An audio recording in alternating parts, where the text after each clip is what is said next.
Welcome to another exciting edition of Victory Never Sleeps. I am glad to be joining you guys again. I know it's been a couple weeks. Um, we had Brandy's episode with the ladies, and then last week, I'm sure you guys are familiar wherever you're at. Whatever has been going around this first couple months of the year finally got me. Mandy was sick, couldn't get over it, and she was sick for a long time. And I was like, all right. I made it. I'm safe, made it through. As soon as she stopped being sick, Aubrey was sick. Thought I'd be good. But nope, finally caught up to me and put me down for about a week. So this one's nasty that's going around. I'm still not 100%, but I'm good enough to be on here with you fine folks this evening. Looking forward to talking to you. And yeah, it's good to be back. It was really strange to be like present, but not be able to be on the show last week because I was so sick. That was an odd feeling. Usually, if I'm not on the show, it's because I'm actually it was an odd feeling the last 2 weeks. Usually, if I'm not on the show, it's because I'm traveling. So it's strange, but it's definitely good to be back. Um, Another issue to bring you up to speed on currently, Whitten Clifford Erickson, my good friend and uh, hopefully guest this evening, his internet is out and he does not have great connectivity on his phone where he lives. So if it comes back on during the course of our broadcast, he will get on the show and we will go where we were originally going to go. If not, we will figure out some other stuff. So I'm going to maybe get some of our other leadership to pop on and talk to you about a variety of things. As always, you are not only welcome, but encouraged to bring any and all questions you have about pretty much whatever you'd like. And I would be very happy to do my best at answering those questions and, enjoying some time with you guys this evening. Start things off, I should mention coming up in exactly a week and a half, we have Charming of the Plow at Njordshof. That is our beautiful Hof in White Springs, Florida. There is time. If you can make it, we would love to see you there. It's going to be an amazing event. It's going to be a really special weekend. Mandy and Aubrey will be joining me for this one, which is awesome. I always love when that can happen. And yeah, looking forward to seeing everybody. So if you're listening to this and you're able to do it, we'd love to see you there. If you are not a member, reach out to your local folk builder. We can get you taken care of and figured out.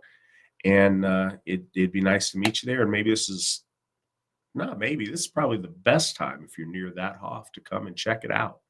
If you're thinking about it or that's something you'd like to do. If you are a member, then absolutely get there. Again, if you need help, talk to your local folk builder. They'll get you all squared away. And following, and exactly 1 month later, we have Ostara at Thorshof. Thorshof is our amazing Hof in Linden, North Carolina. I will be at that. I'll be looking forward to meeting all of you. The best time to attend that Hof, so give it a shot. Look forward to seeing you guys there. And those are our first two big events of 2025, and they are promising to be amazing. Other things, I believe Go the East talked about this last week, but just in case he didn't, our amazing 30th anniversary AFA t-shirts are on sale at runestone.org. They are, a high quality t-shirt with an amazing design by Trent's lovely wife, Madison. These shirts are really something special. They're certainly different than the other shirts that we've had in the past, and they are celebrating 30 years of the Asatru Folk Assembly. And in geologic time, 30 years doesn't sound like a whole lot. For us, certainly in modern Asatru and in the spaces we find ourselves, groups of people that have been doing something successfully for 30 years is often hard to come by. And it, knowing our history, knowing where we come from, knowing all of the different groups that claim to share similarity in watching them, rise and fall and be here one day and gone the next, it is really it's a profound testament to the men and women who have devoted their lives to making this work. And it's also a example of the blessings of our amazing ICER and the enthusiastic participation in that gift cycle that the Asatru Folk Assembly and the gods of Asgard have going on for 30 years now. So it's a special thing. It's a really nice thing to celebrate. They're good shirts. Get yours today while supplies last. It's 30th anniversary, so needless to say, it's not something we're going to stock for eternity. So if you'd like one, go ahead and stop on by and get one, and we would appreciate that most definitely. G.W. Farnsworth starting off the show with his typical and exemplary generosity, $25 donation to the VNS Fund and $100 towards paying off Njord's off. Thank you so much for that. We really appreciate it. We are getting close, guys. I mean, it's still a big number, but we are getting much, much closer. I don't know if you've got the thermo available or not. We're making amazing progress on that. Yeah, he does. There he goes. Quick draw. 77% paid off right now. Which is tremendous. With, I don't know if he factored it in. I'm going to assume he didn't. Assuming he didn't. I'm not that quick, sir. I'm not that quick. I was going to say, you never know. You're pretty quick. So $56,062 left in paying that off. That means we have paid off 77%. Anybody who's been keeping track, that number keeps going down, and it's going down in the thousands. Momentum will pick up on this. You guys have been very generous. We appreciate the continued generosity. Excuse me. Those of you who may not know or be familiar with the plans on that, and I've tried to. It's an article I put in the Runestone every month to kind of keep people abreast of how this progress is working. But as soon as we get one of our Hoffs paid for, we begin conceptualizing and setting our sights on that next Hoff and working in that process. And so with this, there's been a couple of things. Njord's Hoff was our most expensive Hoff by far. Florida real estate is more expensive than the other places we've gotten things. And was particularly, this is a really nice spot, and it's it's a good deal, but it's more than we've had to fund before. So the first steps were to find someone who was willing to loan us money to make this happen. We were able to do that with a couple of different people. We had 2 loans out. We've already paid off one of those loans in full to pay off Njord's off. We're working on the second loan payoff right now. And that's, how tremendously generous you guys have been, or why we're that close. That is paying off the Hoff is the first step towards us moving towards getting Phrase off. And I know a lot of people are eagerly awaiting that. I certainly am. We're very committed. We're very excited about that. We just got to get the Hoff we got paid off first. So in doing that, once that's paid off, we can begin in earnest the property search for Phrase Hoff. Anyone who doesn't know the plans for that, Phrase Hoff is going to be in either Western Pennsylvania or Eastern Ohio. We've got kind of a sweet spot triangle in there that we're looking for things. But yeah, and we're excited for that. In order to get there, we got to pay off the HOF we have, and you guys are helping us do that. Ron Boardman bought us 3 coffees. It's a $15 donation. Says, happy 30th, AFA. We appreciate that, Ron. We appreciate you. Angela in New Hampshire just donated $25 to help pay off Njord's HOF. Thank you so much, Angela. Much appreciated. Yeah, so thank you guys for that. You guys have been great.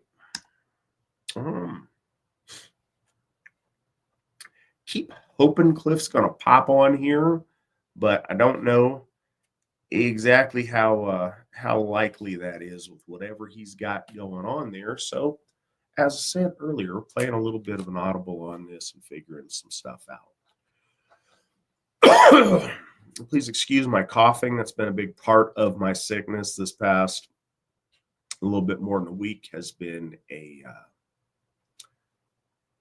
pretty obnoxious cough. So apologize for that ahead of time.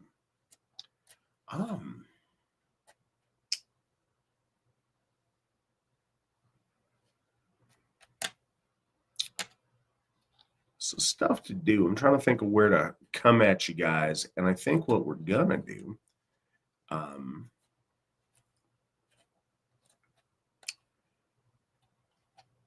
Nick, on the back end, while we are doing this, could you alert the folk builders that we'll be taking some calls from them tonight if they'd like to pop in and pop out, kind of like we did on the 100th, I think 100th episode is when we did that, where we had everybody kind of popping in, popping out. We'll be happy to do that tonight on the show. I think that's a good idea. So if you could kind of prep some folks for that, I think Whitten Young may be one of the ones that wants to pop on. So if you could give him an alert too. One of the things I've gotten accustomed to having a co-host on here. So when I have these ideas, I can kick it over to Svan or whoever else is the co-host, and then I can like send the messages on my phone. But I realize I can't really do that right now. So while we await special guests,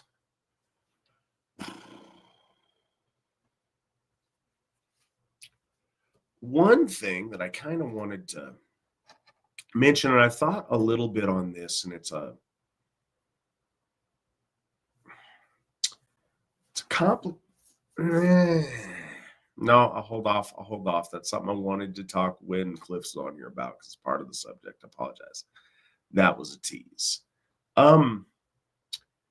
So something that you guys may or may not be aware of. You guys are aware that we have Gothar, but you guys may not be aware of how that process works. So that process works by a period of training for our Gothar. And that looks a little bit different every year because we're trying to constantly refine it. Certainly the training our Gothar are going through right now is different than the course I went through when I was ordained in 2012. But it's a course of study that covers things that you would obviously think of that are overtly Asatru topics, like things related to theology or related to the lore. But it's a lot more than that. A lot of it is, and increasingly so, is time spent talking about counseling, talking about member counseling for a variety of different things. That's one of the hardest things about the counseling portion of not just the course, but of this job in general. No two situations are ever the same. And when you think you've seen it all, or you think you're prepared for whatever the situations that you tried to pregame to make sure you had an answer, or you had something you could do to help, come to find out, you will say always, but you will be surprised how often just completely out of left field, crazy things you would not have imagined come about. And I really applaud these folks because they are put in a very stressful situation. They're put in the stressful situation midstream, and they have to do their best to help sort those out and to help um, do the best they can to shape something that is chaotic into something that's hopefully healthy and beneficial for our members who are involved. And that's a really nice thing. So that's a big thing that we do in the course. But another big part of that is on the job training stuff and just going through all of the things that it takes to be a Gothi or Githya in the Ásatrú Folk Assembly. And those things go from like figuring out how to run fundraisers or how to manage HOFs or how to conduct a food pantry to the things that are much more obvious, like how to do bloats, how to properly interpret and understand our lore. So there's a lot that goes into it.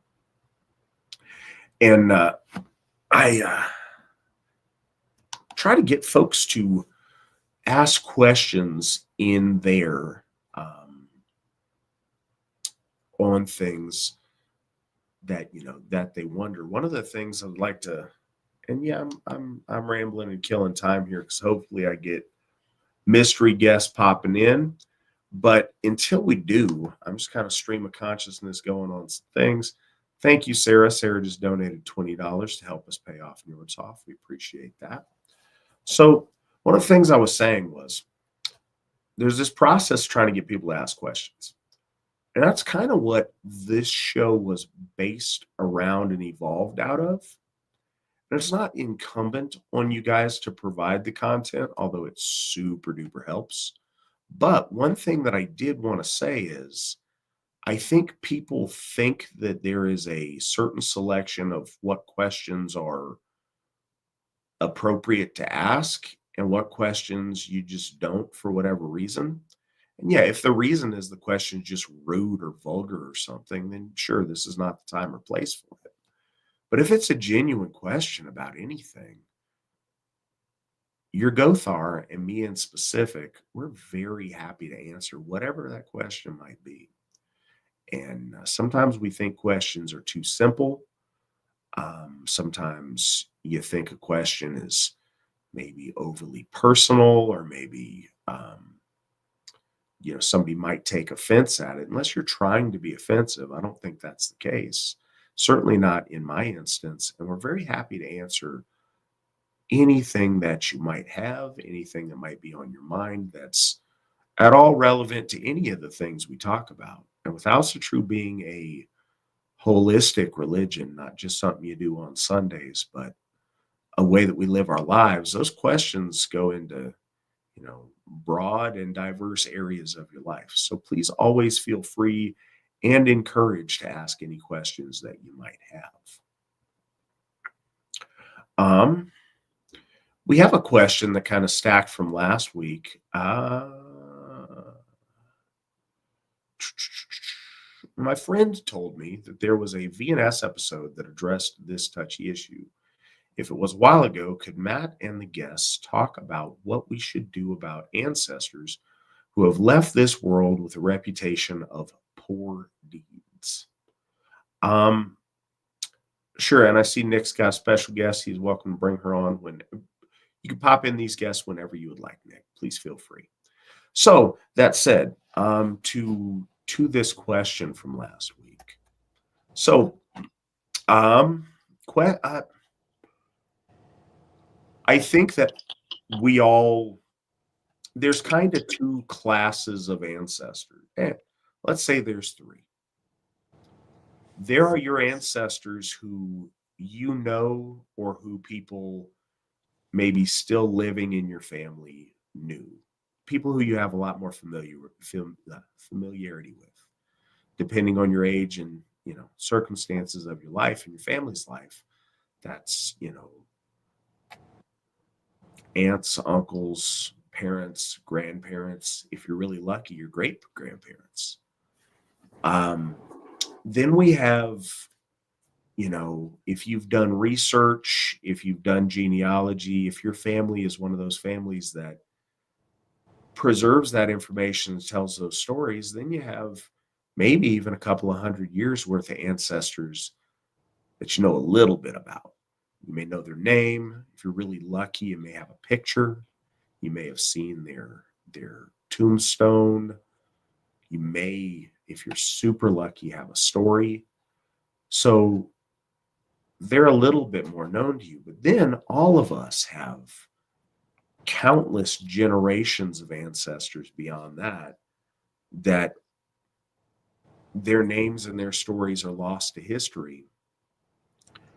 But all of those people in all the three groups I mentioned are instrumental in you getting here. And one thing about that is that, I was going to say the odds are good, but no, I will stipulate every single one of us has at least somebody in the entire long line of their ancestors that was a bad person, that just was not a worthwhile human being. Of course we do. I think that it's way easier to rationalize that when they're lost in the great sea of people that we don't know their names, but know that they must have existed. I think it's interesting and maybe even makes for an interesting story if it's in that second group of people that, we know their name and like a little bit of, they're an oddity that we encountered on ancestry.com. I think it's much harder when the person who has caused trauma to their family by being a bad person is very close and someone you knew, someone your parents knew, someone who the damage that they caused, and you still bear a lot of the negativity and the harsh feelings towards them. So to get a little bit more to the meat of the question, how do we handle them? Or I don't want to put words. What should we do about them? And that's kind of an interesting question depending on what you mean. It is proper for you to give worship and veneration to your ancestors. No, you don't need to do that to ancestors that are terrible people and that you feel it's not genuine for you to give them that praise or to reach out and interact with them beyond the veil. And I get that. I think that standard should be fairly high, not just because you guys didn't get along, but because they did actions that would be unforgivable in this life. And that's reasonable. But I think it's a broader question of, or I guess a more layered question of what we should do about them. And it's syncretic this comes up, but it was where one of my meandering things I was going to mention about the Gothar class and questions that I got in there is. So we all want to protect our luck. We want to protect our Hamenya by associating with good people, by surrounding ourselves with things that elevate our luck and not things that deteriorate it or take away from it. And I think inherently we cling to an illusion of purity on that.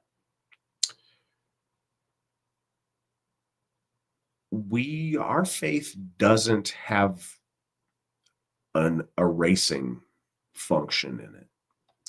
There's no concept that you're washed clean of all your sin if you confess, or if you do the right ritual, you don't cleanse yourself of all the wrongdoing. No, you're laying layers in the well, and those exist, and they never unexist.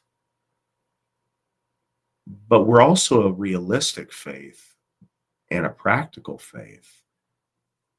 That's not functional, and it's not a one and done. The two options are not perfection or damnation. That's not how things function in Asatru.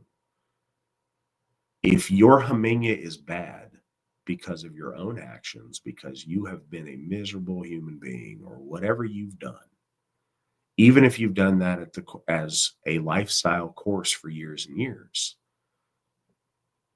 what should you do about it? Well, you should first stop doing those things that are making it worse. If you're in a hole, first thing you do is you stop digging. And then after that, you try to make up for them. You try to make up for them by writing. You don't wipe clean like it doesn't exist, but you come back to restoring balance with people and with things when you do the best that you can to compensate for what you have taken. We talk in the justice system about paying a debt to society. That's kind of just words that people say nowadays, and it offends me because it used to have, it was rich with meaning. If you committed a crime against the community, the expectation was for you to do things to contribute monetarily or with labor or with whatever else to restoring what you took. If you've damaged people in your life and you have the ability to help compensate them for that in some way and try to make them whole, you start doing those things. And then you try to stack up as much good action, good behavior, right relationship, right action to overpower the negative impact that your poor decisions have had on your Haminya. And that extends to your family's Haminya as well. So, like, you can't fix things that your family has done that were dishonorable or had a bad effect on your Haminya. But one thing to think about is, and again, it's not really on you to spend your whole life enslaved to the idea of paying off your ancestors' debts either. But if there's things you can do to right wrongs that your ancestors did, that helps. That's a service to them and their memory, and it's also a service to yourself and your Haminya to put right things that members of your family may be put wrong. That's a noble and a good thing to do if you can. Doing good actions that are objectively good and going to help your Haminya are always a good thing to do. So it's hard to, that's what you should do in this case. No, that's what you should do in every case. But specifically, if you are concerned about the detrimental acts of an ancestor, then yeah, try to overpower it with making yourself that much better and being hyper aware of your need to stack up good momentum through good, noble action. But the other thing, and this doesn't sound as theological because it's so common sense, but it absolutely is, learn lessons from what your ancestor did. Use the lessons that their life taught you to shape the person you become and the person you are. If your ancestor was heroic, we want to live up to their memory. We want to be inspired by stuff that they do. We want to be worthy of them and emulate them in some way. Well, if your ancestor was ignoble, if they were bad, then learn that lesson too. And whatever mistakes you make, don't make those mistakes. Whatever things they did in their life that were bad, at least you can be aware and not to do those things. And make sure to teach your children the lessons of not doing those things. Find value where there was no worth, create worth by learning from the lesson of the worthless ancestor and using that as a tool to prevent yourself or your offspring from having a similar fate and going a similar direction. Hey Sierra, how you doing? I am doing well. I got off work and figured you look kind of lonely, so I'd come give you some company. I appreciate that. It's good to see you on program. Um, just in case people are just joining us and not familiar, but they should be, just in case they're not familiar with you, who are you, what do you do, and where are you? Oh, tell me who you are and where you're from. So those of you who don't know me, you will probably get to know me pretty quick if you're in the Asatru Folk Assembly. My name is Sierra Chapman. I am a folk builder and a Gothling student for the Asatru Folk Assembly. I have been with the AFA this is my 4th year now, and my 4th year as a folk builder. I am currently in Sacramento, California. My role within the AFA, I am the Odenshof historian. When I'm present, the Hof chef. I am the Adopt a Highway coordinator. I am currently running the Odenshof monthly membership meetings as of this month, as well as of a whole slew of other things that I do. I am the one who contacts a lot of you and pushes you to talk to me. I'm very good at making people who don't want to have conversations have conversations. Yeah, I've been at this for a while, and this is a topic I'm very interested in with the living Asatru, because it's definitely something that I have incorporated into my life very well. Most members know that they can reach me at any point of the day, at any time of the day, because this has definitely become a big part of my life. If it's appropriate, I'd like to comment on the question that we got, Mr. Flavel. Which question? What I was just talking about? Yeah, the noble ancestors. Please. Because I feel like this is one that I can kind of give a little bit of a personal touch to, because I do have a ancestor who's not one that's very noble by any means and is a very close ancestor. My father is an ancestor that I really choose not to honor in a lot of regards, because he was not a noble person in a lot of ways. And unfortunately, he met a very untimely death by his own hands. But I spend my life not trying to make up for the misdeeds that he has done per se, but by creating my own path.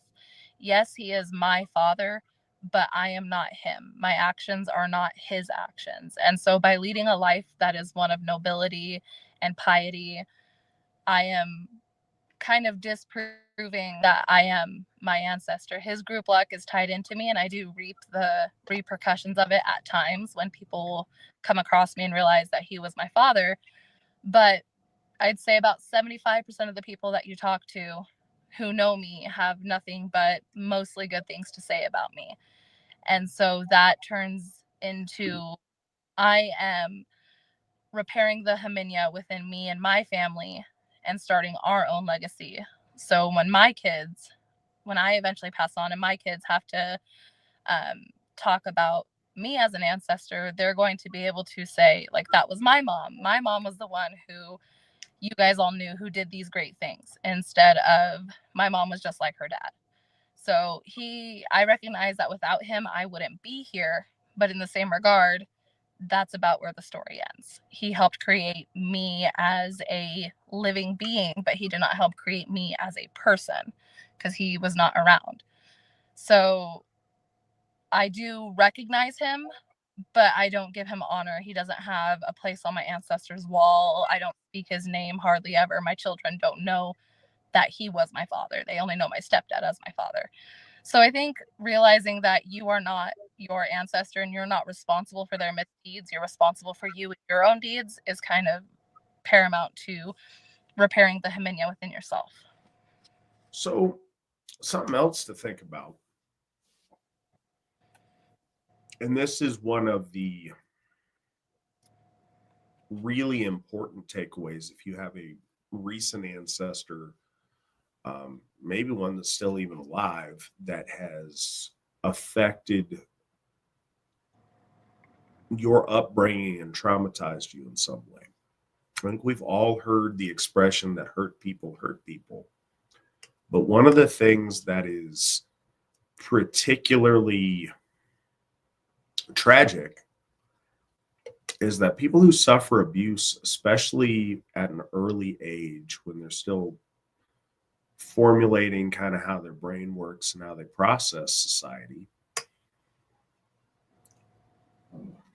very often end up abusing others in the same way and inflicting the same trauma on their families, on their children, on their people, because it has become a heavily ingrained part of their haminya and part of their momentum in life. Being conscious of that and making the very intentional choice to not continue that behavior is also extremely important. We see these cycles played out in families a lot.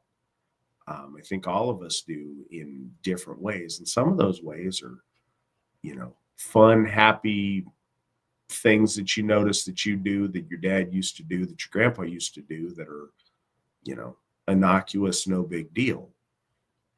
But when they involve addiction, when they involve abuse and other things, it's a lot less funny. So making the conscious choice to act against those things that are woven into your nature to kind of forge a new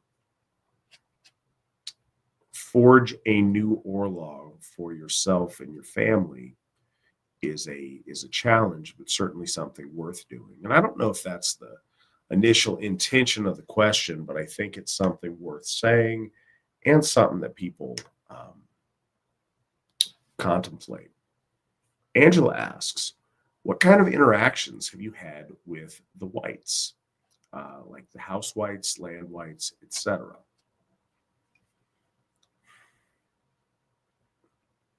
So that's a good question, Angela. I'm glad that you asked. It puts me on the spot because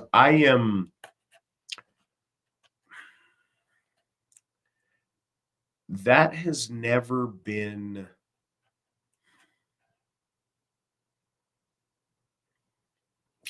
how to put it. It's not that it's unimportant to me. That's not the case.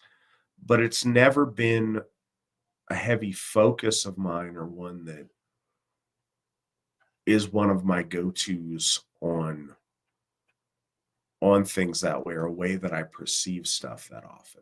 And that's not to take anything away from it or to delegitimize it in any way. Not at all. Typically when transcendent experience happens to me in my life, in my experience, it's something that I attribute to the gods, or something that I attribute maybe to an ancestor. I'm not very often in a situation where I feel like the experience is attributable to land vitir or house vitir. But I know that's not everybody's case. I know a lot of people have those interactions. That's never really been, I'm certain it's been something I've experienced, but it's not been something that I've perceived in that way. I think that may be different for other folks. Yeah, I don't know if Sierra is still with us.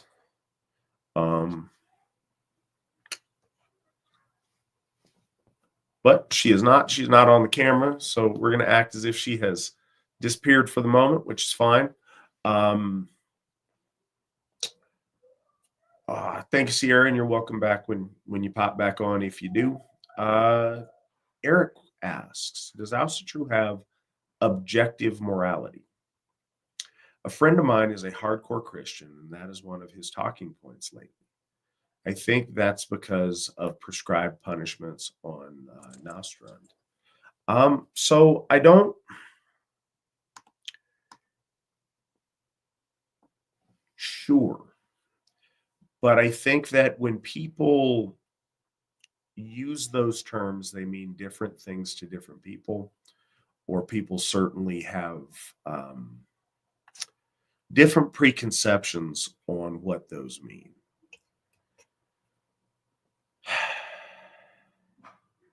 Like, there's obviously this is the trouble.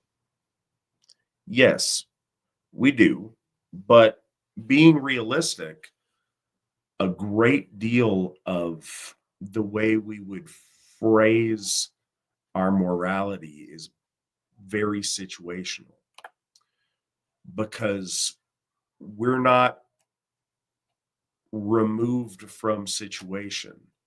We exist within time and within circumstance. There are many things that are just clearly objectively wrong, and there are many things that are clearly objectively right. But there's a lot of things that are balancing your circumstance and picking the best of imperfect options. There is also conflicting interests, because we're not.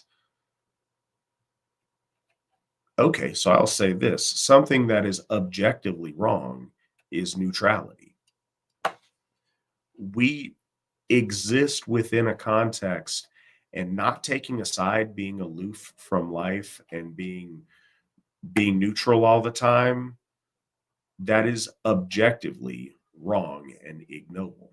It is an abdication of your responsibility as an Aryan man or woman to make a choice of who to stand with, and then to apply yourself to the consequences of that choice. When you look at things that are objectively negative, yeah, there's some things like cruelty, where the motive is cruelty itself, to just cause suffering for its own sake, is objectively wrong.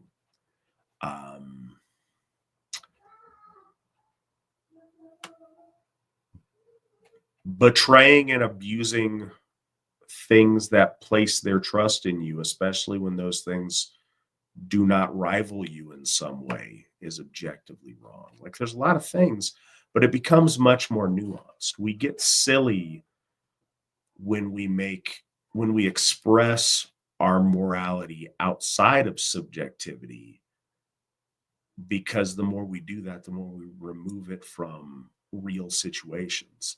There's principles that are just the right thing to do. Our noble virtues are that. There's a lot of things that are just general, these are good things.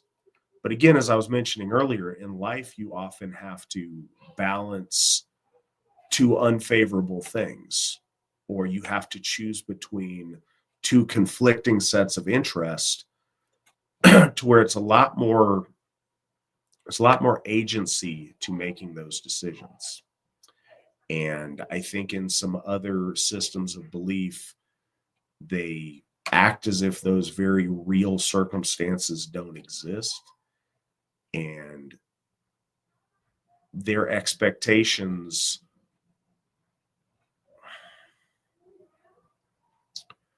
so words are hard tonight, because I'm getting over what I'm getting over. But one of the things that I kind of illustrate what you see in a lot of Christian congregations is you see a lot of well-intentioned people that want to do right by their God and want to follow the tenets of their faith, but they find that the tenets of their faith are not compatible with the struggles of life. So they have to build in a system of, well, do what you got to do and then go to confession and then it's all good. Or on more strict sects that don't have that in there, they've got, okay, cool, well, about 16, they break away from their faith. And then they come back once they've settled down, have a family, and they're not in the maelstrom of, puberty and young adulthood and getting their life figured out. There's something inherently wrong with a religious system that has to be a built-in thing, because their objective morality is so divorced from the real existence of their people. And so that's the long and convoluted answer I got to that. We are joined by my good friend, Whit and Brandy. Hi, Brandy. Hello, sir. How are we tonight? A lot better than we've been the past 7 days, but we're not at 100%. We're not at a post 40 100% either. How are you doing? I'm glad that you're feeling better. You sound better. I'm trying. I'm pretending. I'm trying. I will definitely get there.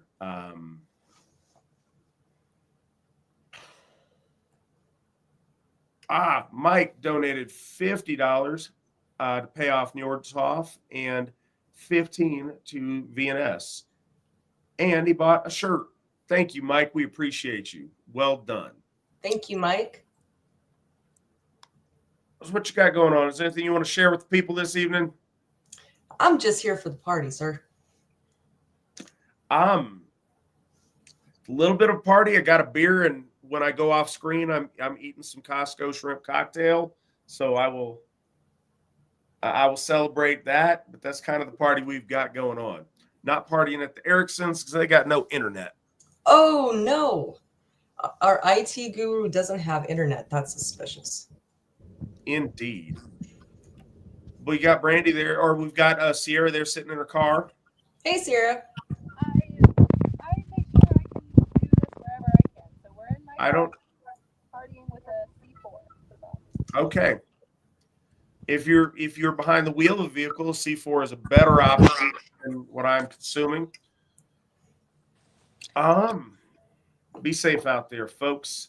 Oh, I am not driving. Disclaimer: I am not driving. Just posting up in the vehicle. All right, that's fine. You do you. From a Rumble chat. A new member here just chiming in. I met some of the guys and was very surprised that there's an AFA building in my small town of Indiana. I really appreciate all of the hard work that goes into this. So, clarification on that. There is a building owned by AFA members that is in Indiana. It's not really an official AFA building, but our people are the ones that are running it. We got some great people there. I'm really glad that was the case. I am glad you decided to join and be part of the family. And those of you who don't know, Jonathan Rock, our folk builder in the area, he is doing great things with our folk in that part of the world. And he's got a whole bunch of guys there with him that are helping accomplish some really cool things in Indiana. So if you find yourself in that part of the world, he is a great guy to know, and they're a good group of people to get together with and be part of some of the cool things they have happening. If you send him a corn meme when you message him, he'll let you in his secret group. He is a fan of corn. The vegetable, not the band, maybe the band too, I don't know. But corn is delicious, even if it might not be that nutritious. What are your beliefs on tribalism and building tribal communities? So, devil's in the details on all these things. I apologize for stealing a Judeo-Christian reference, but it really matters what you mean when you say tribalism. I think specifically within an Asatru context, there was a thing called tribalism in the early 2000s that was lazy people being fence sitters and wanting to not choose a side, so they pretended that their fence sitting position was called tribalism. I don't think that's what you're asking here. So, Brandy, what do you think about tribalism and building tribal communities? Building tribal communities. I'm going to use better terminology for that. What do I feel about building the Asatru Folk Assembly? How I feel about building the Asatru Folk Assembly is that we are more than an organization. We are a legitimate church worshiping the ACR. We are full of men and women that you can lean on, that you can put your trust in, that you can worship the gods with, that you can grow emotionally, physically, spiritually, and mentally with. We are a family, we are a church, and we are the folk. So when people always talk about tribalism, sure, build that first in your home.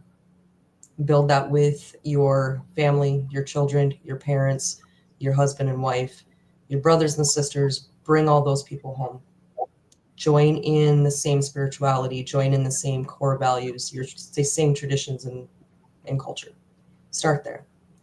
And from there, you bring in those that are closest to you, your friends, your extended family, and bring all those people home to the ACR. So when we talk about building tribalism and how important that is, let's talk about building the AFA. Let's talk about building the Church of the ACR, because that's what I think we should be doing and concentrating on. So when people talk about tribalism, and one of the reasons that, gave me the bitter beer face is it has for a very long time been used as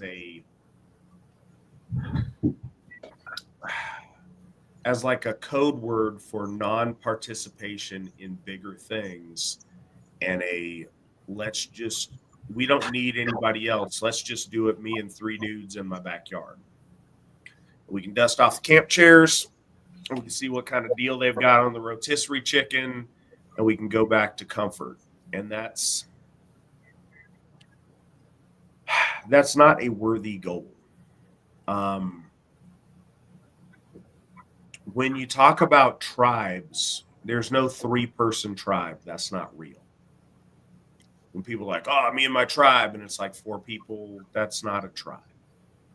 Tribes are thousands, tens of thousands of people, and that's a pretty big concern that kind of forces all the things that people who want quote unquote tribalism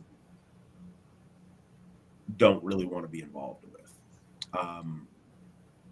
So that said, when you look at tribe, if you look at the AFA as your tribe and that's what you're doing, cool. There's nothing wrong with finding a group of people that share fundamental commonality with you on your core beliefs, on your blood, on where you come from, on the things that matter to you, and building community around that. I think that's really important. And I think so many of us live in artificially structured communities where you don't have anything in common with your neighbors.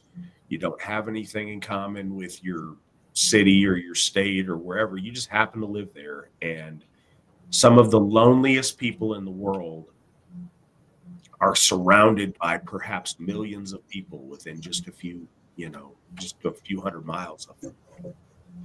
But you can be surrounded by people shoulder to shoulder and still be very lonely if those people have no commonality with you.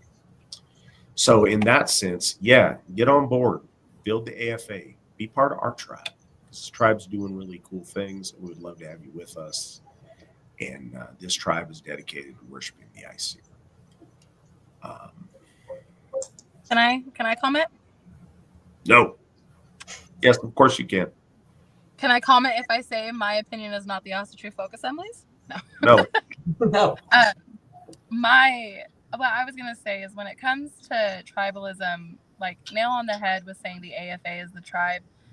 I have definitely built my tribe within the AFA to the point where every aspect of my life is AFA. I plan where I'm moving based on where there's a HOF and where there's a concentration of membership and leadership that I get along with. Like on this call itself, I'm surrounded by 3 people who I consider one of the strongest members of my tribe, Matt, Daniel, and Brandy. They've been mentors to me through my entire life within the AFA. I have grown not just spiritually, but mentally and emotionally and physically as a person within the AFA because of the people in the AFA. never giving up on me, constantly having my back, pushing me to do better, celebrating my small victories, and lifting me up when I had my downfalls. If that's not what a tribe is, I would challenge you to tell me what a tribe is, if not that. So when you talk about building a tribe, the best thing you can do to build a tribe is build the AFA 100%. Absolutely.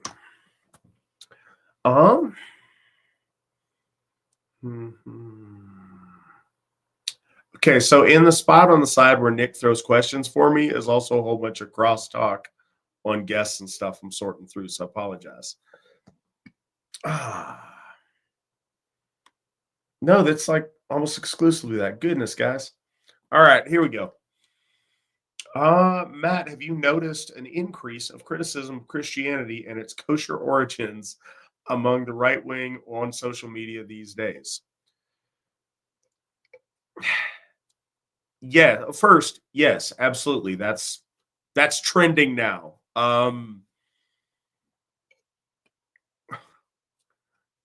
It's funny to me that that's a hot take, that the king of the Jews was a Jewish man and that Christianity is an evolution of the Jewish faith.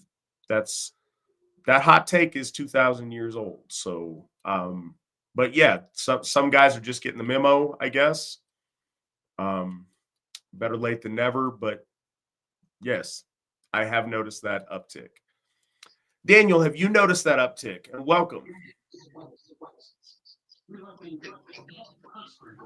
I think the poster was asking about on social media, and of course, yeah, I see that, but I've actually seen it playing out in real life with colleagues and friends outside the AFA.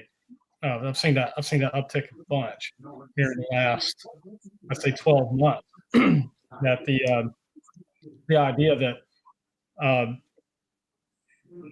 universalism is good is just shocking to a lot of people now. Especially when you start looking at like the current political climate where there's universalist thinking and everything, and some of these folks are just now connecting the dots when it comes to universalism in religion and stuff, and I think they find that it's kind of like Matt said, it's old news, but it's real anyway. And I'm kind of for it because I reject universalism in all its forms. So I'm glad to see it happening.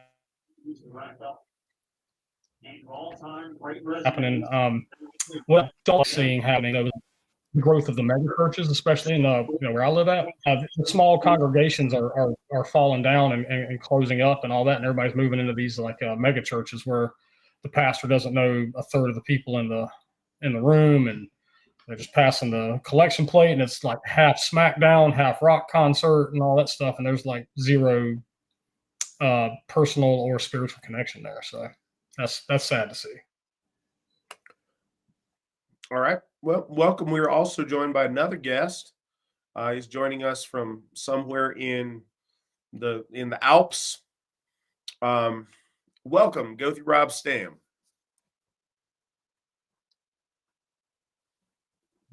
Howdy, y'all. I don't know what Daniel's 3 was indicating, but okay. Class of 21, brother. Okay. Daniel's on here flashing signs.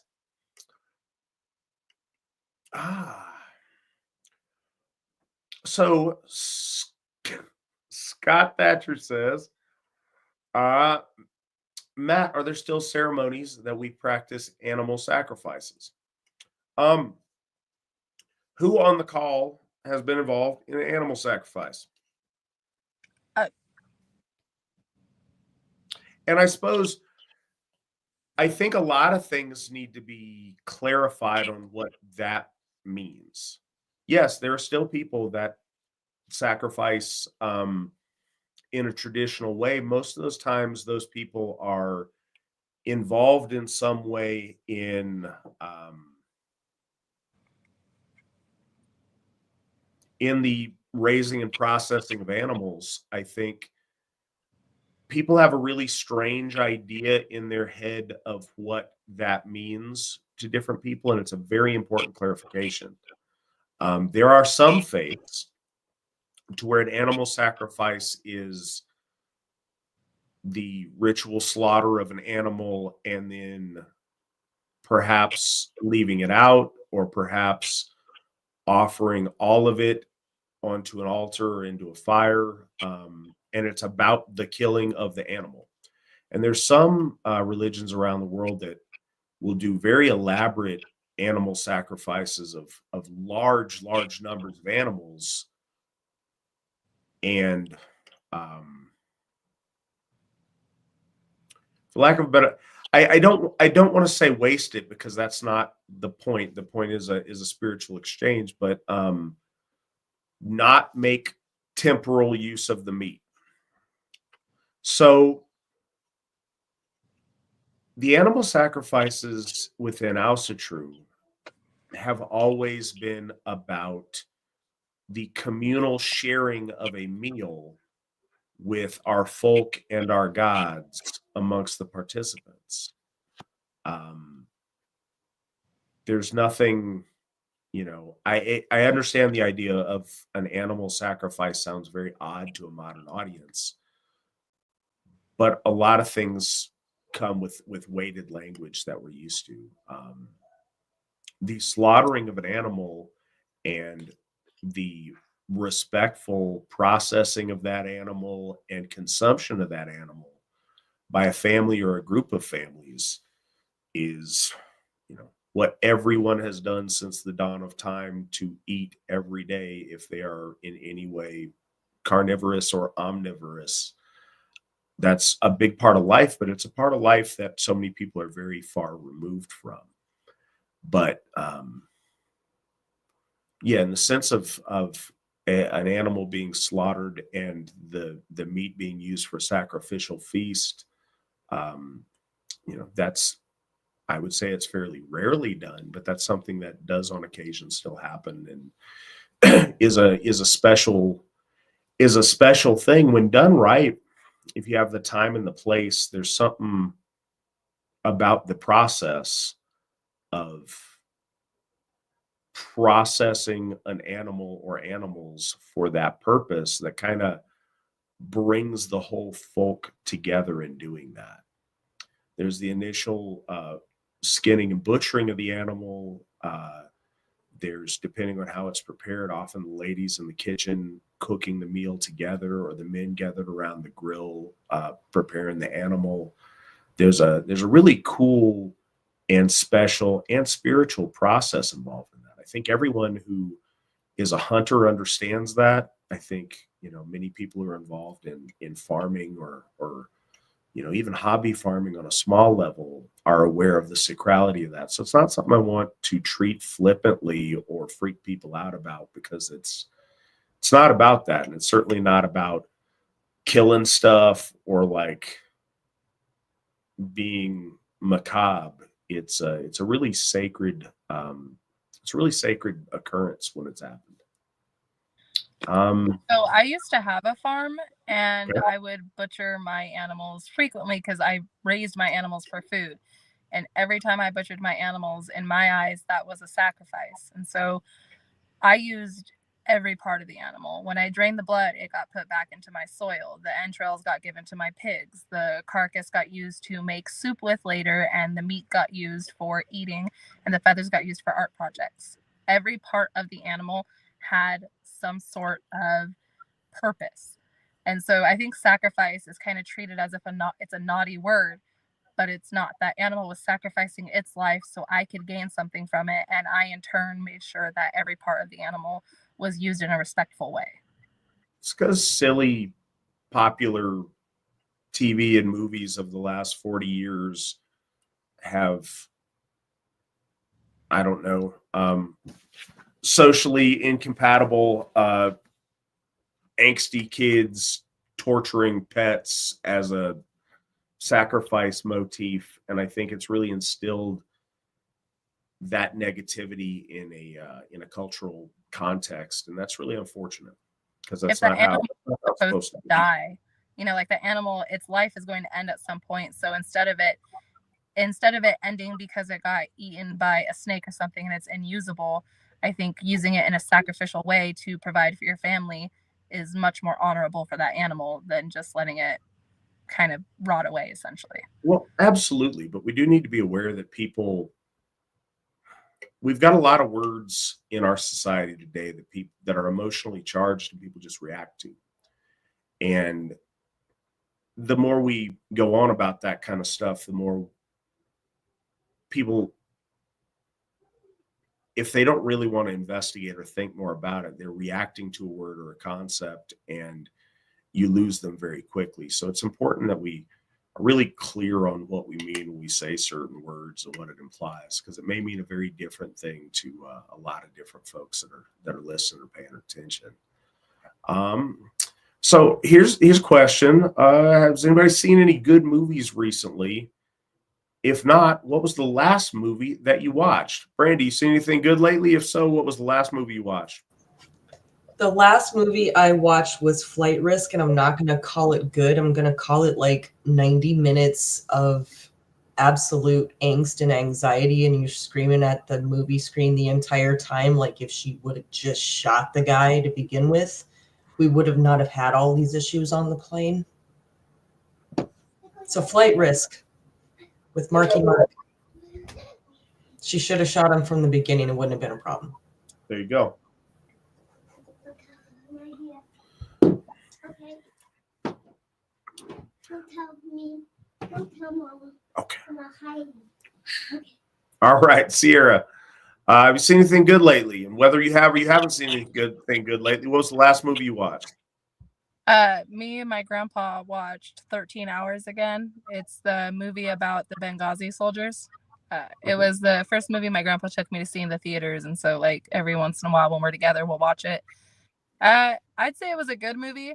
I mean, I think it really just depends on where you kind of lean, but I think it was a very eye-opening movie, and it was done pretty well. So. There you go. Daniel, see anything good? Whether you see anything good or not, what was the last thing you saw?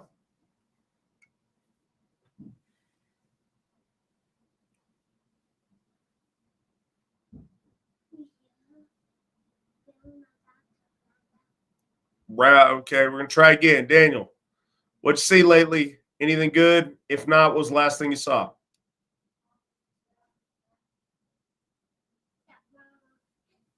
Once, twice. Never mind. Nobody cares. Rob, what have you seen anything good lately?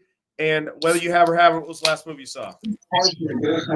The last movie I saw was the latest Indiana Jones movie. It was on streaming. Maybe it's my age, but Indiana Jones is very popular when I was a kid. I still love it. So yeah, it was all right. The CGI to make Harrison Ford young was a little goofy, but it's still good fun time. So it's an odd question for me. I watch a lot of movies to have them on when I'm in the background or when I'm trying to go to sleep or when I'm just relaxing and whatever at the end of the night. So I start a lot of movies and I don't finish a lot of movies because that's just how that works. Also, I've exhausted most of the movies with any kind of reasonable star rating on Amazon Prime. So I'm in the, like 3.5 to 4-star range on a lot of the things I watch. So no, I haven't watched anything good lately. I was watching, because I watched them in sequence and it's one thing, so I think it counts. I was watching the subspecies movies that I didn't know existed until the other day. And they're like early 90s, low budget vampire films that are kind of interesting. I did appreciate, so they're a low budget, they won't blow you away, but they had the like creepy dwells in the shadows with the long fingers kind of vampires and not the like sparkly ones or the, hypersexualized ones, but like more creepy creature ones than that. So that was kind of interesting for what it's worth.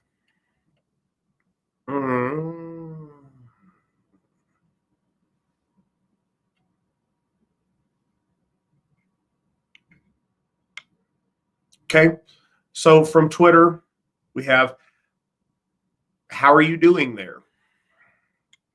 I have no idea the context of what was going on when this was asked. So it seems like a very broad question. But we're just going to throw it out. Hey, I'm doing all right. I think I've said this already. I am enjoying talking with you guys. I was off the show for the last 2 weeks. One was planned and the other was just because I was sick. So I'm happy to be here. Brandy, how you doing? I am doing good. Enjoying the fact that I'm not getting a mountain of snow right now. So hang in there, all the rest of the people who are. Sierra, how you doing? I'm dealing with all the people that are getting the snow. No, I'm doing really well. Life is great. I've got my healthy kids. I'm in good health, and I've got a great folk around me. So I really couldn't be happier. Life's in a really good spot. Cool. Daniel, how are you doing? Doing great. Doing great. When you called on Sierra just now, all of my Apple stuff alerted like you just called Siri in my room. So I thought that was kind of fun. No, doing good. It is a frigid 41 degrees here in South Carolina. So people are literally dying. So it's tough, but I think we'll power through it. Good deal. Rob, how you doing? I'm well. It is currently a balmy 0 degrees in Iowa and snowing.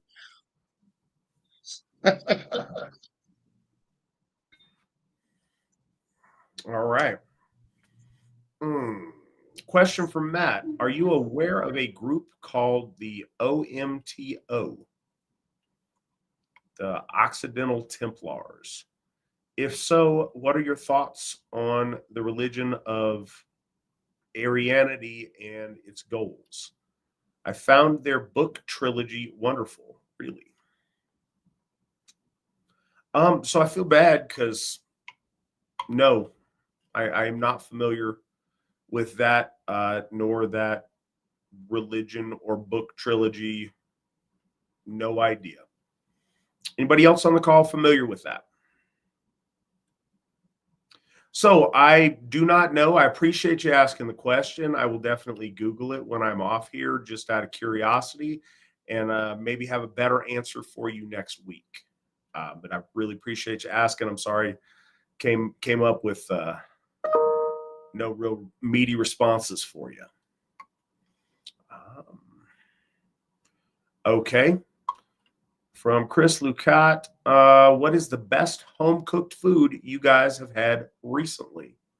Brandy. Well, tonight I made stuffed acorn squash stuffed with rosemary beef and carrots and onions and peppers and Worcestershire sauce and garlic. It was really, really good. I made that tonight. Awesome. Sierra. I'm going to use this real quick as an opportunity to plug the folk cookbook that I have started to revive. I love to cook. I love to cook home cooked meals, especially when I'm at the Hoff. So send in your recipes to me, schapman@runestone.org, and I will cook your home cooked recipes and see if I like them. The best thing that I have made recently, though, has not been technically, it's not European, but I have been a really big fan of naan bread with basil pesto, butter chicken, and mozzarella cheese. And you pop it in the air fryer for a little bit so the cheese gets crispy. And it is like the best thing I have ever tasted in my entire life. I have just discovered the beauty of Indian food. So.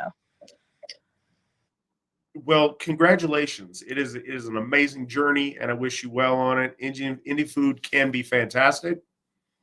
It can be disgusting, but it can also be fantastic. Naan is delicious. Pretty much whatever you put on it, it's awesome. Pro tip, anything that the Indians suggest that you make with chicken is way better with beef. I don't say that to be edgy. I realize the irony of it or whatever, but we had these dark chocolate Indians here, and I don't know if in their region of the subcontinent that's not the same rules or just what, but they had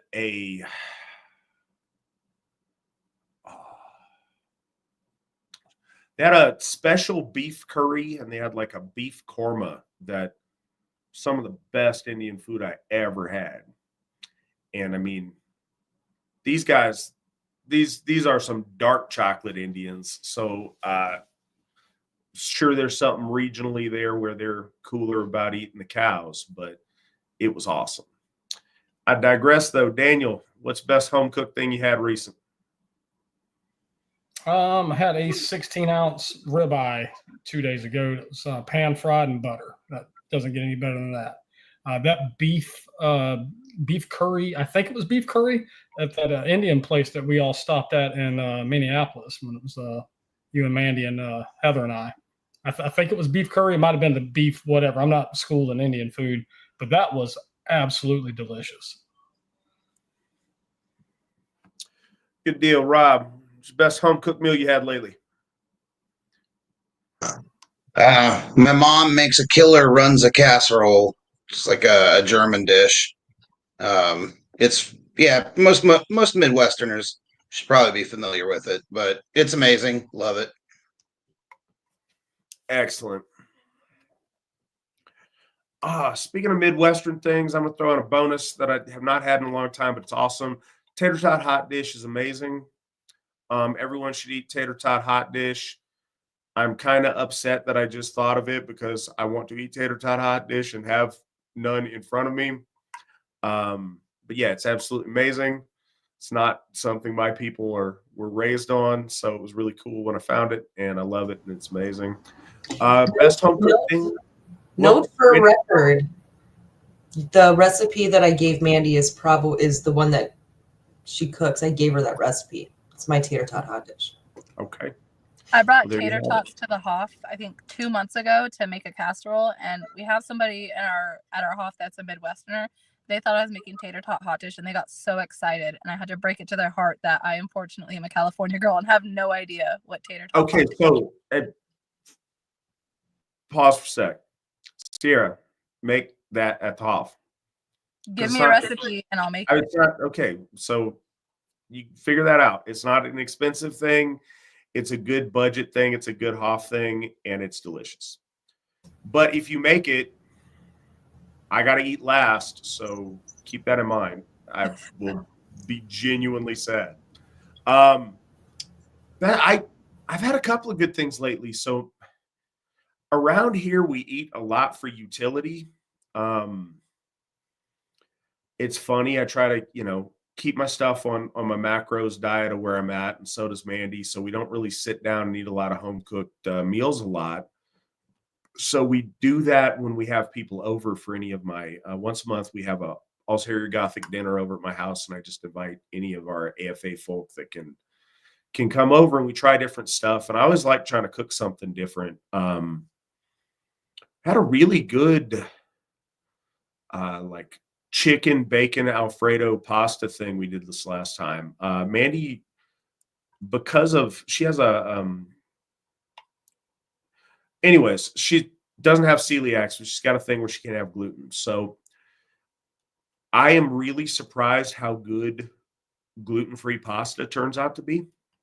I would have thought that would have been a big problem, and it substitutes just fine, and it's not bad at all. It's just as good as anything else as far as I can tell. But yeah, we had this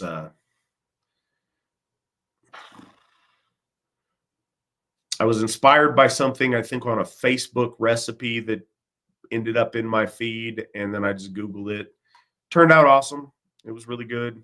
It was bacon and chicken thighs and cheese and noodles. Couldn't be too bad, but it was awesome. That was really good.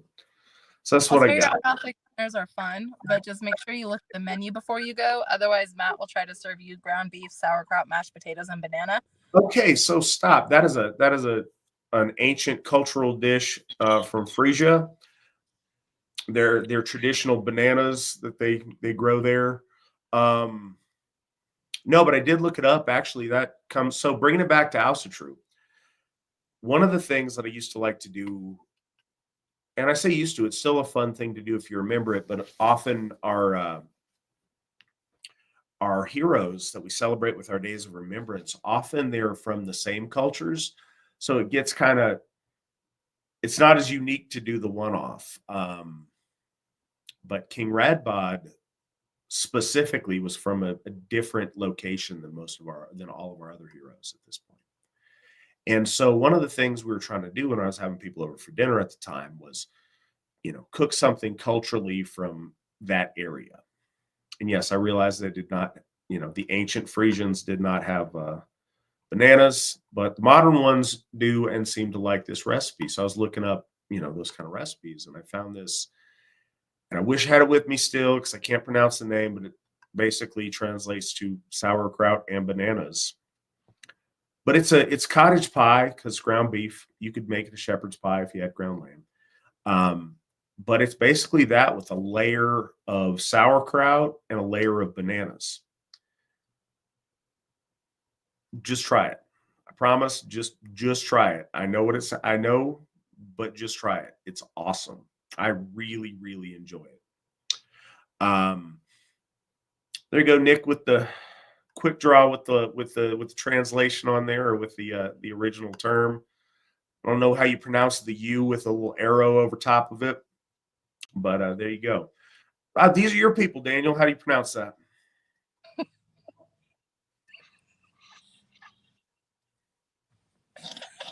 Sauerkraut and bananas. Sad. The Van Sickles weep. Yeah, but it's a good dish. So that's something that I stumbled on by surprise. It was really good.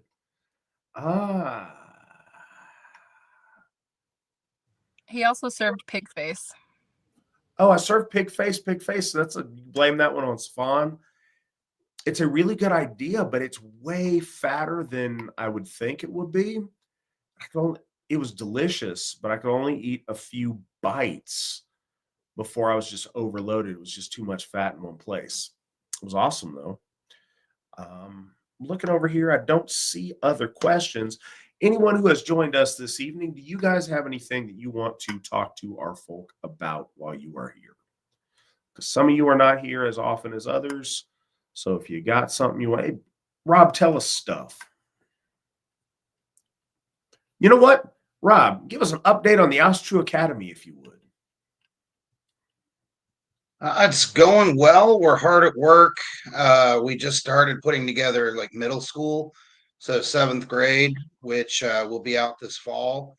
So we'll be enrolling K through 7 for the next school year.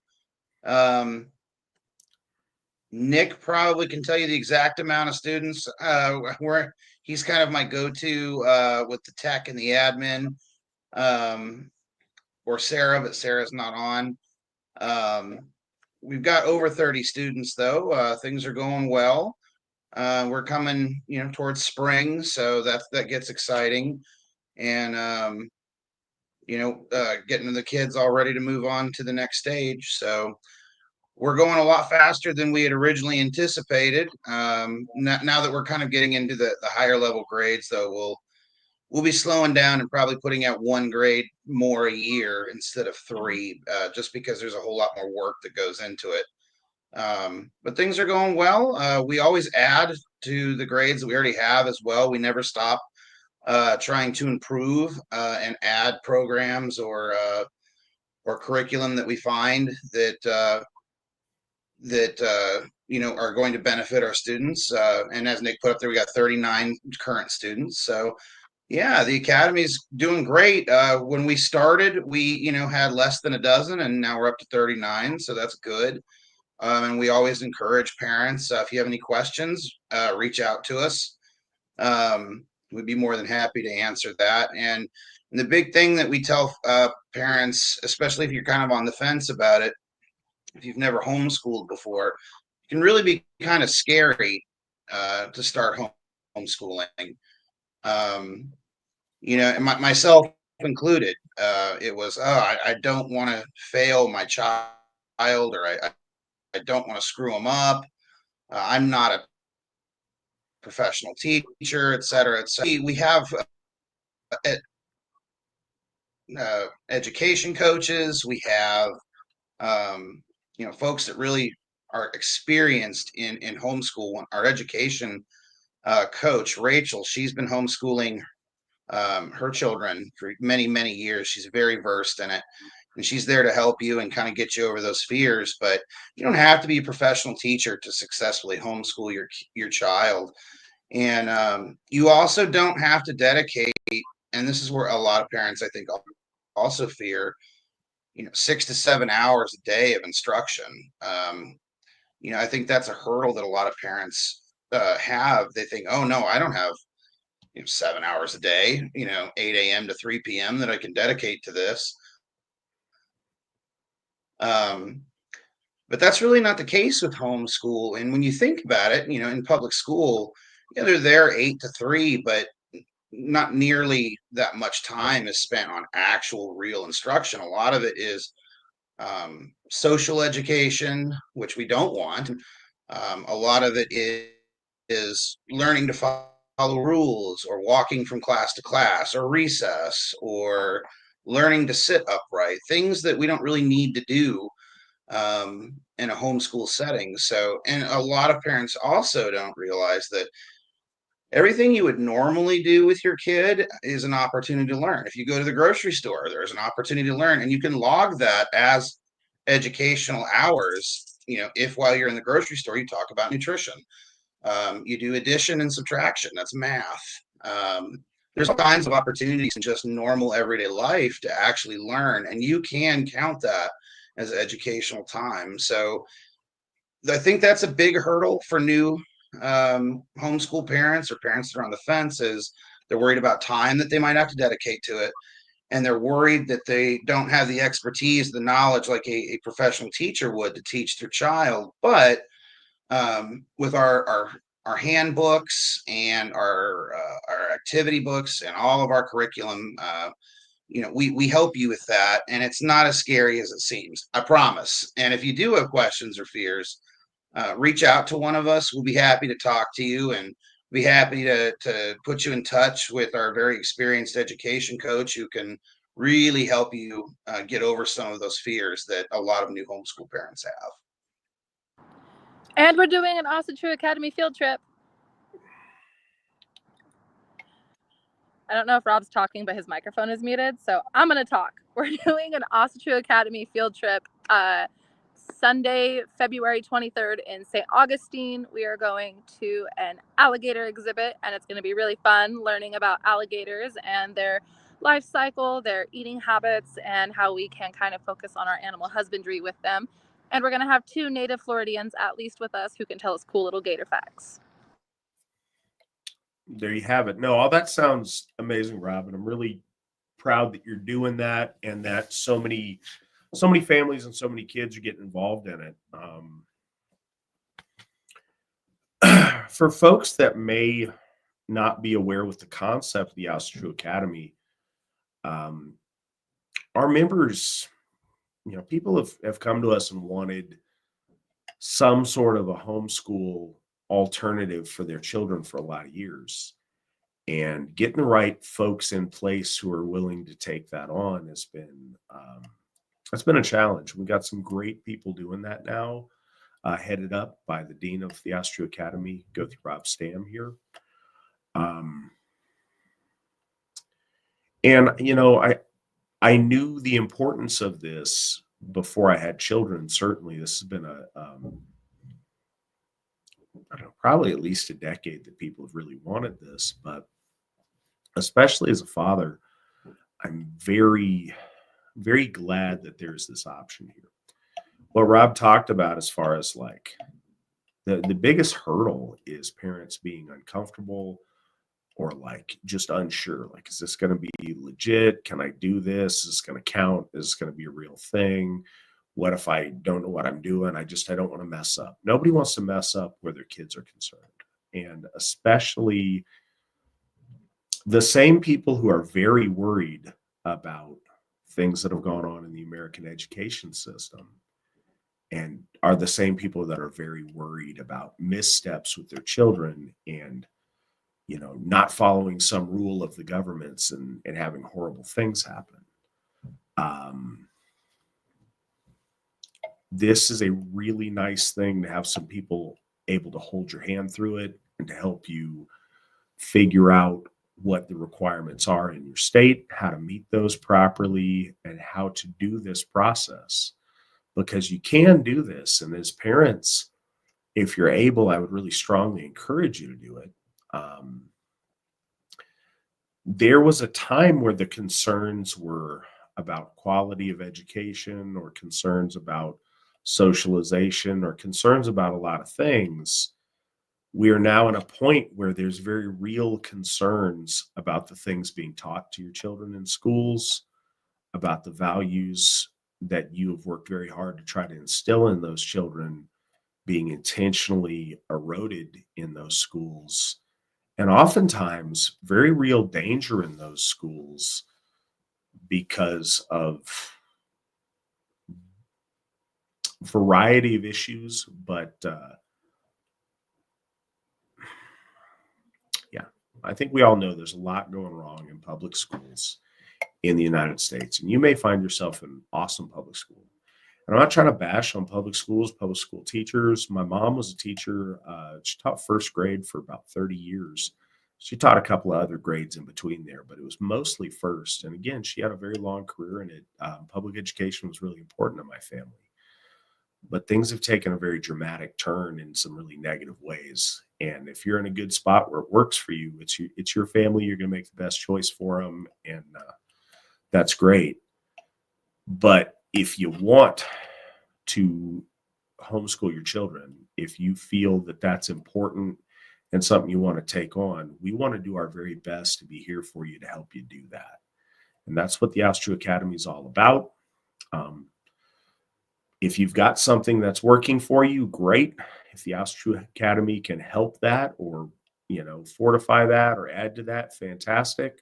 We're not trying to twist your arm to make you do it a certain way. We're trying to help you to be able to have the confidence and the support to be able to homeschool your children if that's what you want to do, so that we can look out for our kids and our AFA members of the future.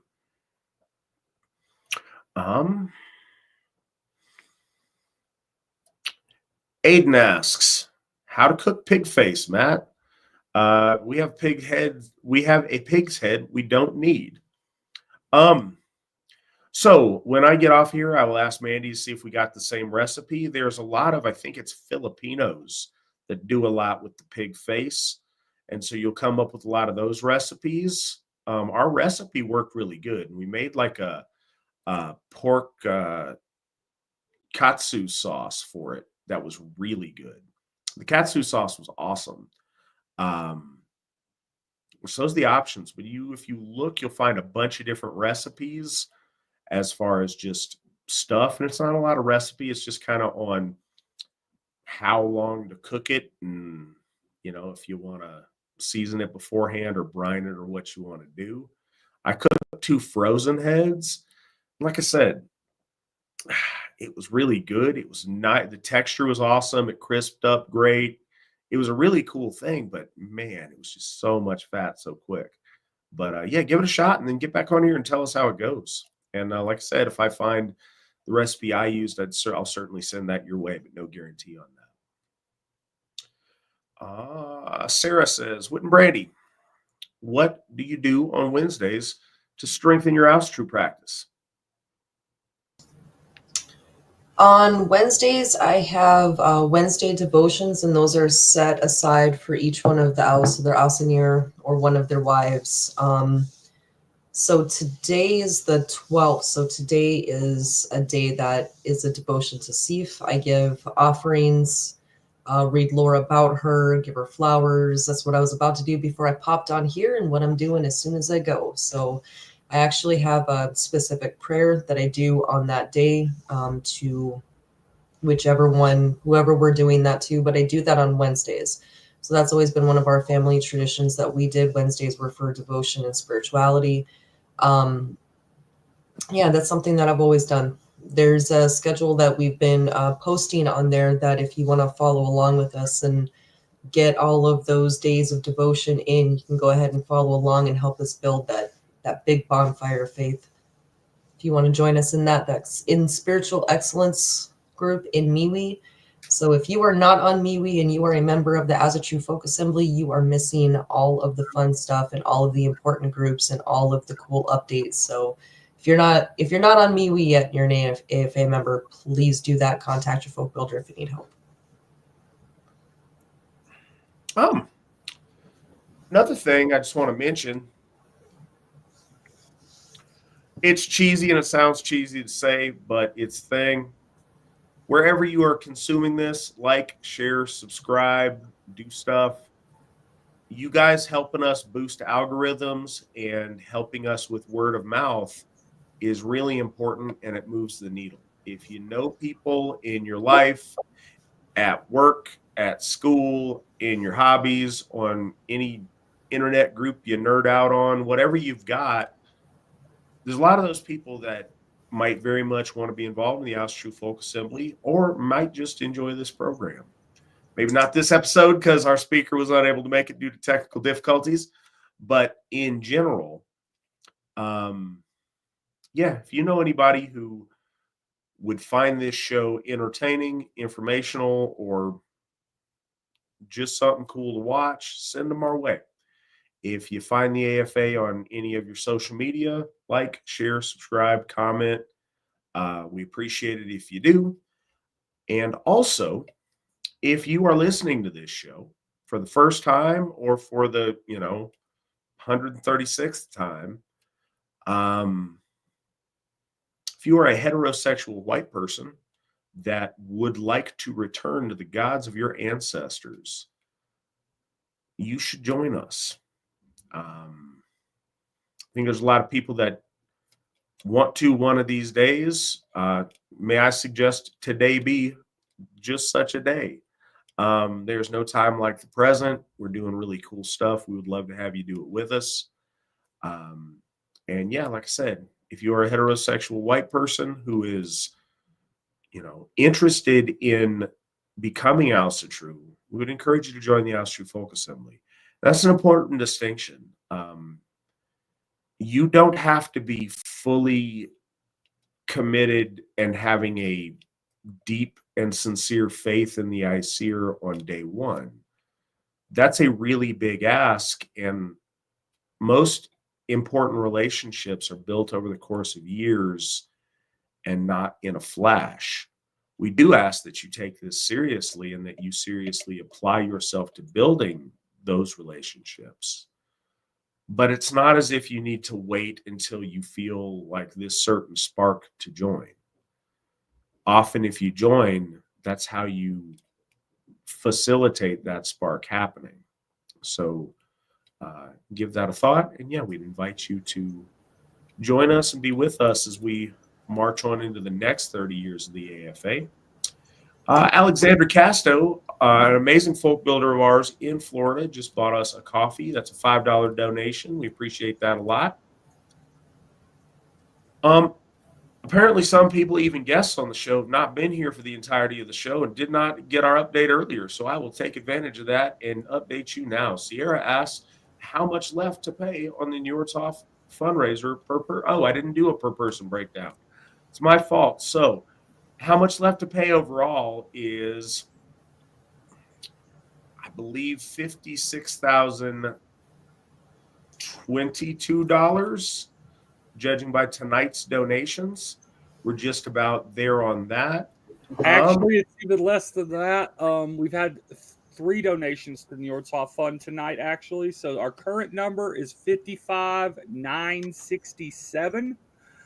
And if we divide that by our current membership, $76.04.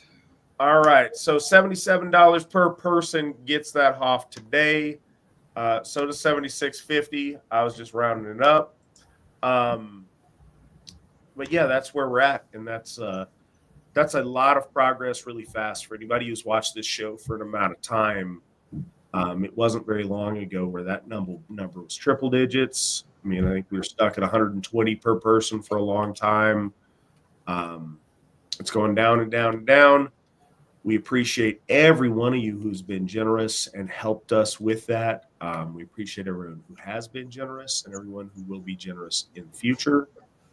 Folks that have made donations over time, or maybe even one big donation, people that donate $500 or more, either at once or cumulatively, get their name on the Hoff plaque to, forever acknowledge their contribution. Matter of fact, we just got some new ones up on the Njords Hoff plaque, I think just last weekend. Rob, we appreciate you joining us. Rob has signed off. Thank you, Rob. It was good to have you on the show. Sierra, you're also I'm heading out too, sir. fine then. I'm Everyone still here. I'm abandoned me. just off on the side for a minute because I'm checking out at Walmart. My daughter is potty training. I had to buy her a potty. Mom things.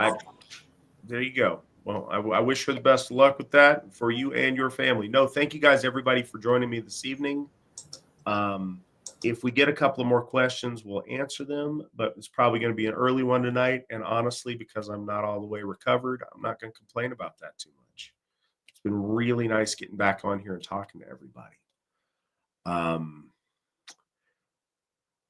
This was randomly recommended to me. What is this? Wow, maybe somebody just instantly did what I asked them to do. So if you are just joining us because it was randomly recommended to you, this is Victory Never Sleeps. It is the official podcast of the Ásatrú Folk Assembly. The Ásatrú Folk Assembly is a church that is just this year we are celebrating our 30th anniversary of being the church devoted to the Aesir. The Aesir are the gods of the Aryan people as named and described by our Old Norse ancestors. They're the gods of our entire race of people, but we choose to use the stories and the depiction and the nomenclature of the Old Norse because that's where so much of our lore comes from. The modern practice of Asatru predates the Ásatrú Folk Assembly and has been around in this current iteration of it since the late 1960s. And the Ásatrú Folk Assembly has members in 14 different nations around the world and across the United States. And this is our weekly live broadcast where we take everybody's questions. Often we'll have a topic and a speaker. Sometimes we'll do shows on lore, sometimes other topics. Tonight, our speaker had technical difficulties. His internet was out. So we kind of had a number of our leaders come on here and just kind of talk with our folk and share some good times. So that's what we're doing tonight. But thank you for joining us. Question, Matt, why don't you do more interviews and debates? So I think things go in spurts. I take all comers. So people aren't inviting me to interviews that I turn down. If anyone who wants to do an interview with me, I say that, I feel awkward even saying it. It sounds pretentious. Anybody who would like me to be on their program or to talk to me about anything, I'd love to do that as long as it's, a genuine request and the people are respectful. They don't have to be Asatru. They don't have to be, on the team. But they do just have to be, fair-minded and at least present the pretext treating me fairly. But yeah, I'm open for any interviews that are out there. I think that there's kind of a boom of that for a time to where a whole bunch of people in some connected circles were doing interviews with guests. And I have not gotten an invite in a while, but I would love to go on anything that I'm invited on and look for those opportunities. If you know anybody, let them know. I'd love to be on this show. My goal is to get Matt on Alex Jones. So if any of you have connections, I'll talk to Alex Jones. But the other part of the question was why I don't do debates. Because that cheapens what we do. I like debating. I made it to nationals in high school debate. I won numerous tournaments in the city that I grew up in Anchorage. I did Lincoln Douglas style debating in high school. I really like debating, and that's cool. But this isn't that. I've had a number of people invite me for an interview and evolve the interview into a debate, or try to, and I've rejected that because I'm trying to think of the best way to put this to where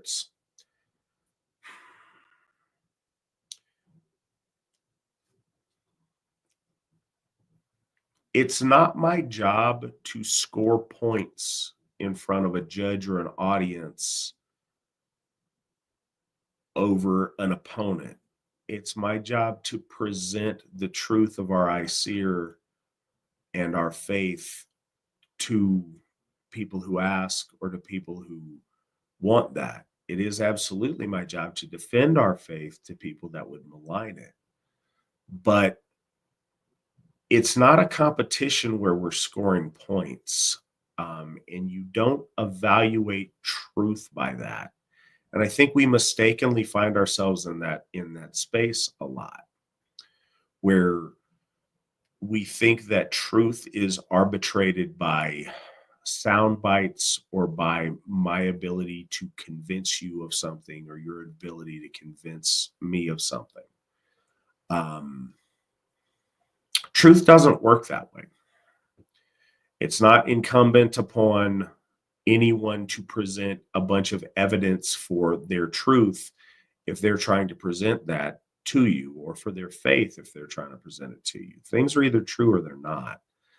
A discussion, an interview, helps us examine truth, and it helps us make sense of it. It helps us acclimate ourselves and our way of thinking toward it. But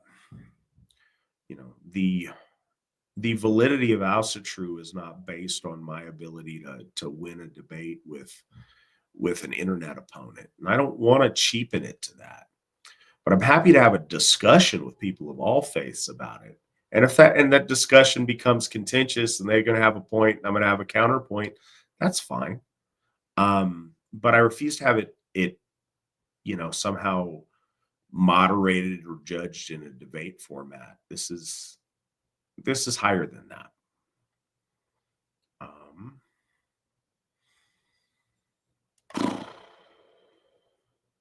Okay, Daniel, we have a question from Odyssey. So we're getting questions from a lot of different sources tonight. That's cool to see. What does an Asatru mass typically look like? What kind of prayers, rituals, or whatnot do you folks do? And those of you who don't know, this is Daniel Young. He is a Gothi. He has been an ordained Gothi in the Asatru Folk Assembly for 4 years this year. 4 years this year. All right. So go Okay, break it down. Sure. So Asatru is broken down into a couple of rituals. Asatru ritual is broken down into 2 categories. We have bloat, which is the gift exchange between us and the divine. And what that typically looks like is the AFA uses a horn of mead most often. And there are other forms. Some people, offer flowers. Some people offer food. Some people offer, we talked about animal sacrifice earlier. I personally haven't participated in one of those, but I know that those exist. But the standard AFA bloat would look like this. We would process into a ritual circle, sometimes inside of a holy temple, sometimes not, sometimes it's outdoors. We process in, and it usually begins with a session of Galder, and that's where we chant the name of the runes, a particular rune for that particular holiday or that particular ritual. We ask our ladies to bless the horn of mead because our women are receptacles of those blessings, both naturally and spiritually. And once that is done, we'll call upon one of our divine beings, whether it's God or goddess. Sometimes we call upon our ancestors. Other times we call upon the Landvatir. And then we pass that horn around and ritually put your good intentions into that horn. And if you ever participate in a bloat that I'm conducting, I'll always, not always, but typically will tell you to offer the very best of yourself into that horn in a spiritual and ritual way. All of your victories in the past year, past month, past week, all of that goes into that horn. Because we don't just win for us, we win for them too. And then that horn will go around to all the folk in the circle, come back to the Gothi, and we'll pour that horn of mead into a bowl and offer that bowl to one of our gods or goddesses. And typically that will go something like, if you find this gift acceptable and you find us worthy, we ask for your blessings in return. So for instance, if I'm conducting a bloat to Thor's mostly known for his strength and courage. So that's something that I'll ask for from him on behalf of the folk. And then if he finds us worthy, he will fill that bowl with that blessing of strength, courage, and the will to fight. And then that will be asperged out to the folk. So I will use like an evergreen tine, and we'll splash it on the folk. That's just the way that ritual looks, and that's a very basic breakdown. And then we also have a toasting ritual called Sumbel, and it is my favorite Asatru ritual that we do. Sometimes they can go on for a little while, and it can last a couple of hours. Sometimes it lasts 30 minutes, depending on the size of the group. But so we'll do one round to our gods, the first round. I'll pass that horn to Matt. Matt will stand up and speak poetically over that horn about his relationship with whatever god or goddess he wishes to, and hail to that god or goddess. And then we'll have a lady of high status will actually carry the horn around the circle that is known as a horn bearer. And we'll do a round of that to the gods or goddesses. And then round 2 goes to our ancestors. And there's a couple of caveats to that. Is that whenever we speak over that horn and we want to hail, an ancestor of our lineage, it's best to speak that person's whole name over that horn. Rather than just saying hail pawpaw, there's a bajillion pawpaws on the other side of the veil. And we want our ancestors to be remembered. And the best way to have them remembered is by remembering that name and carrying it on. So if I were to receive the horn and asked to toast one of my ancestors, I would stand up and recognize my grandfather. Hail Colonel Daniel Van Sickle, United States Air Force. And then the folks will chime in. And then round 3 is the round of the heroes, and that's kind of a free round. Sometimes folks recite poetry. Sometimes folks will sing a song. That's a time to boast on yourself. If you've accomplished something personally that you want to share with the folk, because we share in those victories together.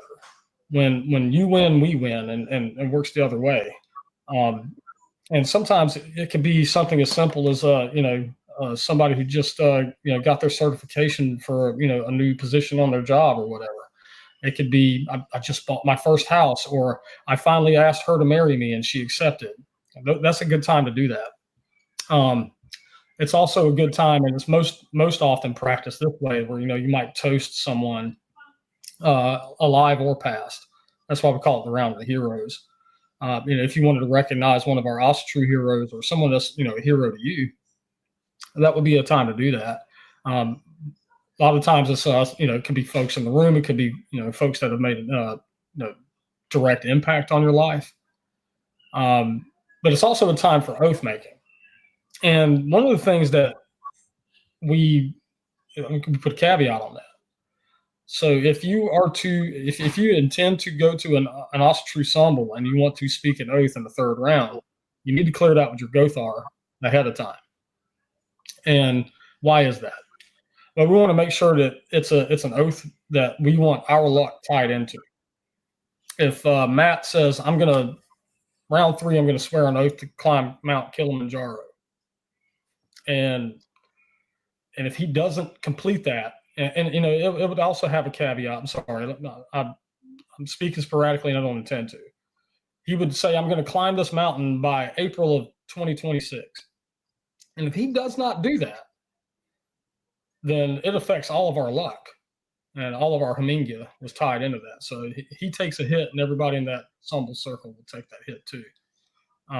So we always ask people to make sure that they clear it with specifically our law speaker would be best, or the Gothar present at that particular event. So those are the two basic Asatru rituals that you would run into with the Asatru folk assembly, and there are others. Sometimes folks will do a special offering to the spirit of the land. Some folks do, spiritual meditative practice, but that's not quite the same as practicing religion. That's more practicing spirituality, but that's stuff that you would typically see within the folkish community of Asatru.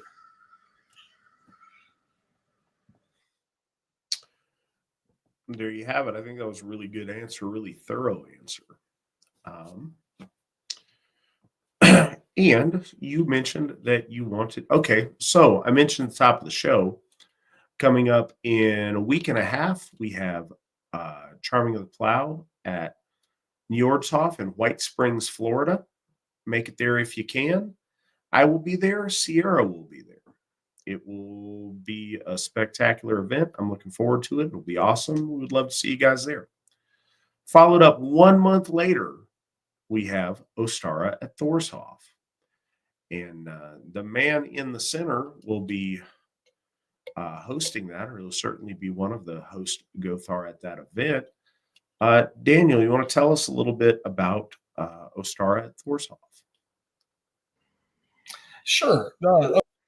We started hosting that beginning in 2021. It was the first Ostara after the purchase of Thorshof in 2020. So this it is the crown jewel event for Thorshof and its district. Before it came to Thorshof, it kind of floated around the southeast.